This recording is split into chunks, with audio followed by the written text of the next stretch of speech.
नमस्कार दोस्तों, बहुत बहुत स्वागत है आपके अपने YouTube चैनल प्रीफिक्स स्टडी पर। और आज 3 अगस्त 2020 है और 3 अगस्त 2020 के करंट अफेयर के इंपॉर्टेंट क्वेश्चन हम इस वीडियो में डिस्कस करेंगे। और आज के इस वीडियो की PDF फाइल आप इस वीडियो की डिस्क्रिप्शन लिंक से डाउनलोड कर सकते हैं और PDF आपको हमारे टेलीग्राम ग्रुप पर भी मिल जाएगी। वहाँ पर आपको पूरी PDF एक साथ मिल सकती है। टेलीग्राम ग्रुप का लिंक नीचे डिस्क्रिप्शन में है, आप वहाँ से ज्वाइन कर सकते हैं। तो चलिए वीडियो को स्टार्ट करते हैं। पहला क्वेश्चन है, हाल ही में किसने INA के कमांडेंट का पदभार ग्रहण किया है? तो अभी हैं vice admiral MA Hampiholi. इन्होंने INA के कमांडेंट का पदभार संभाला है। तो इस क्वेश्चन का ए ऑप्शन सही है। ये हैं MA हम्पी होली। बात करें इनकी, तो इन्होंने वाइस एडमिरल दिनेश के त्रिपाठी जो कि AVSM NM की जगह ली है इन्होंने, जिन्होंने 12 जून 2019 से 27 जुलाई 2020 तक भारतीय नौसेना अकादमी के कमांडेंट के रूप में कार्य किया है। और वाइस MA हम्पी होली जो हैं, ये राष्ट्रीय रक्षा academy Khadakwasla, defence services staff college Wellington और पूर्ववर्ती नौसेना युद्ध करंजा और प्रतिष्ठित राष्ट्रीय रक्षा कॉलेज नई दिल्ली के पूर्व छात्र हैं। बात करें नौसेना स्टाफ के प्रमुख की, तो इस समय वर्तमान में है एडमिरल करमबीर सिंह। अगला क्वेश्चन है, हाल ही में किसने तेज गति से काम करने वाली कोविड-19 परीक्षण सुविधाओं का शुभारंभ किया है? तो अभी नरेंद्र मोदी ने शुभारंभ किया है तेज गति से काम करने वाली कोविड परीक्षण सुविधाओं का। इस क्वेश्चन का सी ऑप्शन सही है। अब इन्होंने 3 सुविधाओं का शुभारंभ किया है और ये सुविधाएं कोलकाता, नोएडा, मुंबई और national council of Indian council of medical research में शुरू की गई हैं, जिनसे प्रतिदिन परीक्षण क्षमता लगभग 10,000 तक बढ़ जाएगी। और इस तरह यह वायरस के शुरुआती पता लगाने और उपचार में मददगार साबित होगा, जिससे कोविड-19 के प्रसार को रोकने में मदद मिलेगी।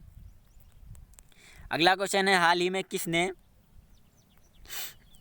सम्मेलन का आयोजन किया है?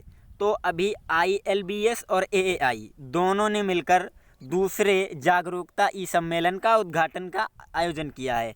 तो इस क्वेश्चन का सी ऑप्शन सही है, उपरोक्त तो दोनों। बात करें इसकी, तो यह सम्मेलन विश्व हेपेटाइटिस दिवस के अवसर पर आयोजित किया गया था और इसकी इस वर्ष की थीम है keep your liver safe in Covid times. बात करें यहाँ पर ILBS की, तो इसका फुल फॉर्म है institute of liver and biliary sciences. और AAI की फुल फॉर्म है एयरपोर्ट अथॉरिटी ऑफ इंडिया। और institute of liver and biliary sciences के अध्यक्ष हैं विजय कुमार देव और एयरपोर्ट अथॉरिटी ऑफ इंडिया के अध्यक्ष हैं यहाँ पर अरविंद सिंह। अगला क्वेश्चन है, हाल ही में भारत इंडोनेशिया के रक्षा मंत्रियों के बीच संवाद का आयोजन कहाँ हुआ है? तो अभी नई दिल्ली में आयोजित हुआ है भारत इंडोनेशिया के रक्षा मंत्रियों के बीच संवाद। तो इस क्वेश्चन का ए ऑप्शन सही है। अब भारतीय प्रतिनिधिमंडल का यहाँ पर नेतृत्व किया था राजनाथ सिंह ने, और जबकि इंडोनेशिया प्रतिनिधिमंडल का नेतृत्व किया था रक्षा मंत्री जनरल प्रबावो सुबियांटो ने। रक्षा मंत्री की बैठक के दौरान जनरल सुबियांटो को औपचारिक गार्ड ऑफ ऑनर दिया गया।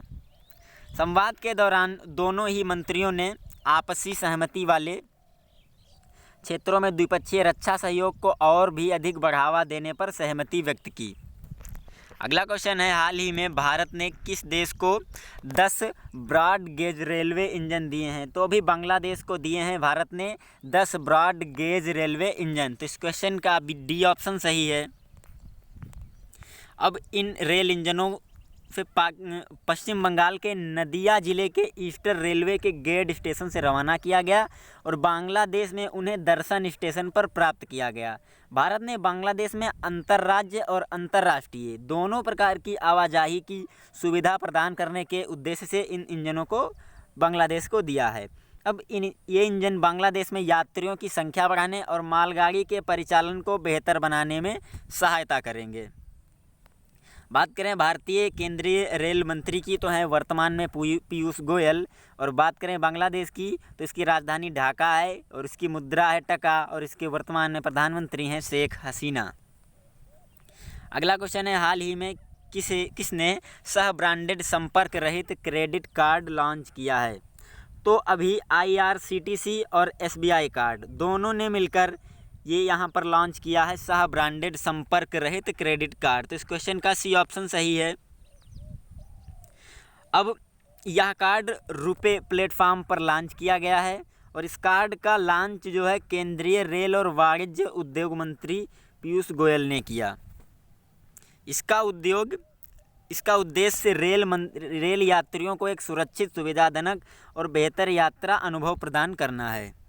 अगला क्वेश्चन है, हाल ही में किसके द्वारा डिजिटल शिक्षा पर रिपोर्ट 2020 जारी की गई? तो भी रमेश पोखरियाल निशंक इन्होंने जारी की है डिजिटल शिक्षा पर भारत रिपोर्ट 2020। तो इस क्वेश्चन का बी ऑप्शन सही है।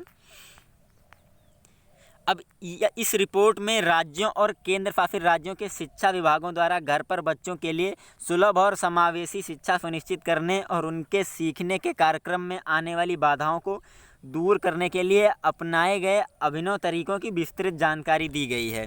इसमें शिक्षा की सुविधा के लिए सरकार की ओर से की गई विभिन्न पहलों की जानकारी, जैसे दीक्षा प्लेटफॉर्म, स्वयं Prabha TV channel, online MOC course, on air Shikshavani, दिव्यांगों के लिए NIOS द्वारा विकसित DAISY और पाठशाला आदि भी इसमें शामिल है।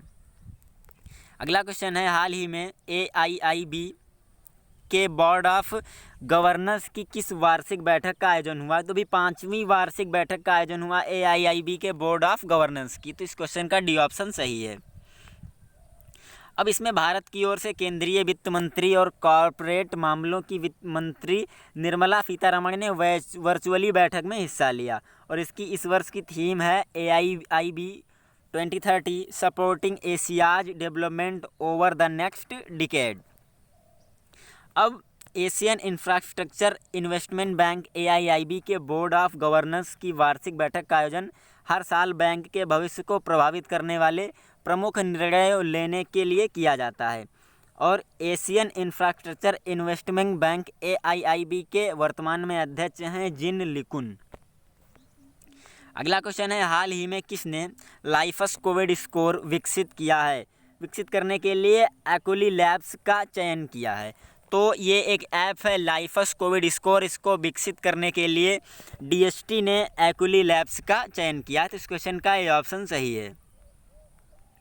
अब लाइफस कोविड स्कोर ऐप को DST की एक पहल कोविड-19 हेल्थ क्राइसिस के साथ the centre for augmenting for the द्वारा बेंगलुरु के स्टार्टअप एक्यूली लैब्स द्वारा विकसित किया गया है। और लाइफस कोविड स्कोर एक कोविड रिस्क मैनेजमेंट ऐप है। इसमें जब कोई 5 मिनट के लिए मोबाइल फ़ोन के रियर फ़ोन कैमरे पर तर्जनी उंगली रखता है तो नाड़ी और रक्त की मात्रा में परिवर्तन होता है और 95 बायोमार्कर एल्गोरिदम और सिग्नल प्रोसेसिंग तकनीकों के साथ साथ इसका विश्लेषण प्राप्त होता है। साथ ही यह शरीर की धमनी का एक इकट्ठा रिकॉर्ड करने के लिए स्मार्टफोन सेंसर का भी उपयोग करेगी। अगला क्वेश्चन है, हाल ही में फ्रांस से आए 5 राफेल लड़ाकू विमानों की लैंडिंग किस एयरबेस पर हुई है? तो भी अम्बाला एयरबेस पर हुई है फ्रांस से आए 5 लड़ाकू विमानों की लैंडिंग। तो इस क्वेश्चन का डी ऑप्शन सही है। अब फ्रांस में निर्मित 5 Rafale multi role combat jet का एक बेड़ा भारत पहुंच चुका है। राफेल जेट्स ने फ्रांस के बंदरगाह शहर बोर्डो के मैरिग्नैक एयरबेस से 7000 किलोमीटर की दूरी तय करने के बाद अम्बाला के वायुसेना बेस पर लैंड किया। इस 3 सिंगल सीटर और 2 ट्वाइन सीटर एयरक्राफ्ट शामिल हैं, जिन्हें इसके अम्बाला स्थित स्क्वाड्रन नंबर 17 में भारतीय वायुसेना में शामिल किया जाएगा, जिसे गोल्डन एरो के नाम से भी जाना जाता है। तो वीडियो यहीं पे ख़त्म होती है। अगर वीडियो आपको पसंद आती है, अच्छी लगती है तो लाइक कीजिएगा और शेयर कीजिए और चैनल को ज़रूर सब्सक्राइब कीजिए। Thanks for watching.